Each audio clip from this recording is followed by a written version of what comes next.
औज़ु बिल्लाहि मिनश्शैतानिर्रजीम बिस्मिल्लाहिर्रहमानिर्रहीम। आज का हमारा टॉपिक है नमाज का मसनून तरीका। तो आज हम नमाज के तरीके के बारे में बात करेंगे। नमाज के तरीके में ज़ुबान के अमाल, अज़ा के अमाल और अहकामात आ जाते हैं। सबसे पहले बात करते हैं हम नियत की। ज़ुबान से नियत के अल्फाज अदा करना साबित नहीं है। नियत करना ज़रूरी है जो दिल के इरादे का नाम है, यानी आप दिल में उस इरादा कर सकते हैं। उसके बाद हमें तकबीर तहरीमा करना है। उसके लिए हमें दोनों हाथ ऊपर कंधों यानी कानों की लू तक उठाकर नमाज का आगाज़ करना है और उंगलियों के दरमियान थोड़ा सा फासला होना चाहिए और हाथों का किबला की तरफ रुख रखना चाहिए। मर्दों और औरतों दोनों के लिए एक ही तरीके से हाथ उठाना साबित है। हाथ उठाकर फिर हमें अल्लाहु अकबर कहना चाहिए। उसके बाद दाएं हाथ को बाएं हाथ की कलाई और बाजू पर रखकर सीने पर हाथ बांधकर और सर झुकाकर खड़े होना चाहिए, यानी इसे क़याम कहते हैं हम। इसमें हम पढ़ेंगे सना।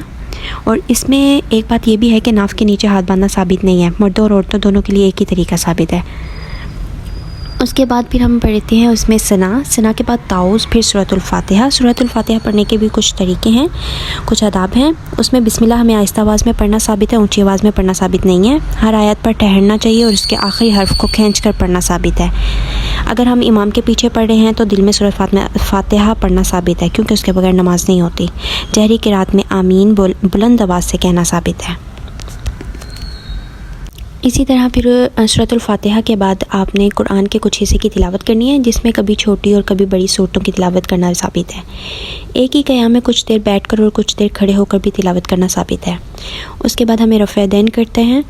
रफ़े दैन करते हुए तकबीर कहते हैं और रुकू में हम चले जाते हैं। उसके बाद रुकू में जाने की दुआएँ हैं। अल्लाहु अकबर, अल्लाह ताला सबसे बड़ा है। सुबहान रब्बियल अज़ीम 3 बार, सुबहानक अल्लाहुम्मा रब्बना व बिहम्दिका अल्लाहुम्मा अग़फ़िरली। उसके बाद हम दोनों हाथों को पंजों और घुटनों पर इस तरह रखना होता है कि गोया उन्हें हमने पकड़ा हुआ है। जब हम रुकू में जाते हैं हाथों की उंगलियां यानी खुली होनी चाहिए, दोनों बाजू पहलुओं से अलग होने चाहिए। पुश्त कमर बिल्कुल सीधी रखना है। सर ना बहुत उठा हुआ होना चाहिए ना बहुत झुका हुआ, बल्कि पेट के सीध में रहना चाहिए। रुकू इत्मीनान से करना साबित है। तवील रुकू करना भी साबित है। रुकू में तिलावत करना मना है।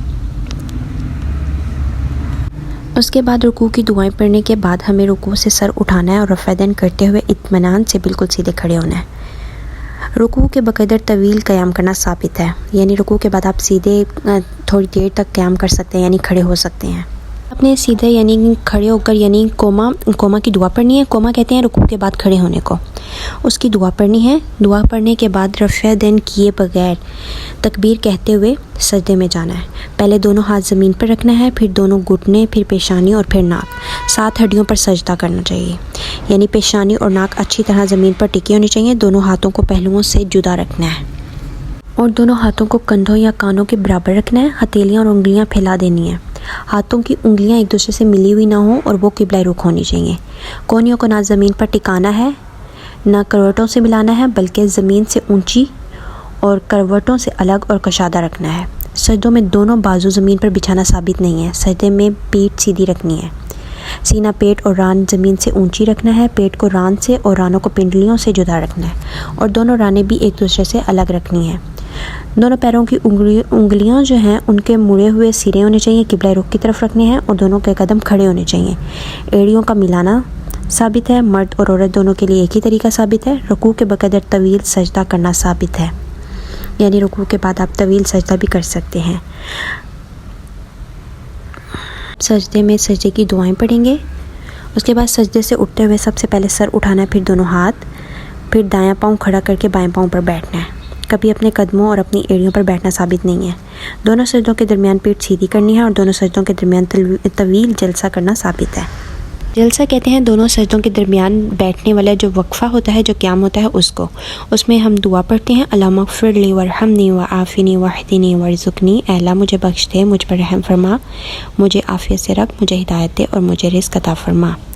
फिर जलसा इस्तिराहत, यानी उससे उठकर फिर अल्लाहु अकबर कहना है। फिर उसके बाद सजदे में चले जाना है। उसके बाद सजदे से उठकर बायां पाँव मोड़ते हुए बिछाना और उस पर बैठना है।